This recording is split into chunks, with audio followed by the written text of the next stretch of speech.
भक्ति के अपने अपने रंग हैं। भक्ति की अपनी अपनी भावनाएं हैं। भक्ति को कभी भी जंजीरों में जकड़ा नहीं जा सकता। भक्ति को कभी भी पाबंदियों में नहीं रखा जा सकता।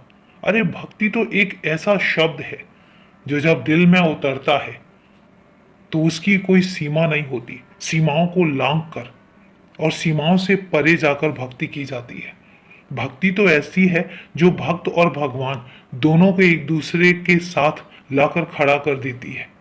भक्ति में कभी कोई नियम नहीं होते, भक्ति में कभी कोई कानून नहीं होता और भक्ति के कभी कोई पाबंदियां नहीं होती। भक्ति खुले आसमानों में उड़ने के जैसे जब पंछी उड़ते हैं, भक्ति वैसी होती है। पता नहीं कितने गहरे चला जाए और पता नहीं कितनी ऊंचाइयों पर उड़ जाए। जब भक्त के मन में भक्ति उत्पन्न होती है तो उसका मन कहाँ कहाँ गोते खाता है और वो अपने भगवान को किस तरीके से सोचता है, किस तरीके से उसकी कल्पना करता है, ये सिर्फ और सिर्फ एक भक्त के बस में होता है। ये सिर्फ और सिर्फ एक भक्त के पास होता है। इसके अलावा कोई तीसरा नहीं होता जो तुम्हें यह सिखा सके कि भक्ति होती क्या है। भक्ति जब मन में आती है तो वो कभी किसी के कहने पर नहीं आती, वो कभी किसी के समझाने पर नहीं आती और कभी जबरदस्ती करने पर भी नहीं आती।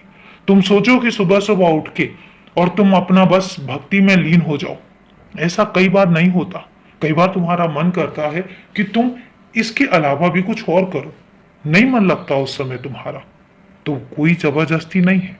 तुम्हारा जब मन लगता है, तुम्हें जब दिल करता है कि अब तुम्हारा अपने भगवान के साथ, अपने ईश्वर के साथ जुड़ने का समय आ गया है और अब तुम आंख बंद करके सिर्फ और सिर्फ अपने ईश्वर को सोचोगे, भक्ति वहां से शुरू हो जाती है।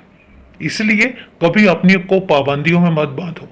तुम्हें किसी भी रिश्ते में, किसी भी बंधन में मैं बंधने के लिए नहीं कहता हूं। अरे भक्ति और भक्त तो ऐसा है कि जिस तरीके से एक पतंग है वो खुले आसमान में बस उड़ती चली जाती है, उसको रास्ता नहीं पता, उसको मंजिल नहीं पता, वो उड़ती है।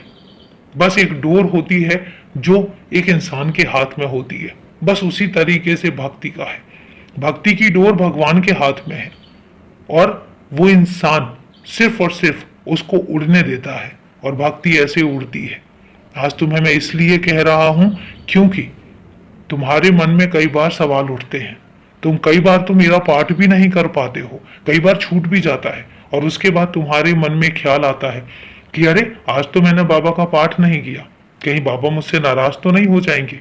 तो मैं तुम्हें बता रहा हूं, कई बार हो सकता है कि तुम इतने व्यस्त हो कि तुम्हें समय ना मिले, लेकिन इसका मतलब ये नहीं है कि तुम्हारा मन नहीं करता।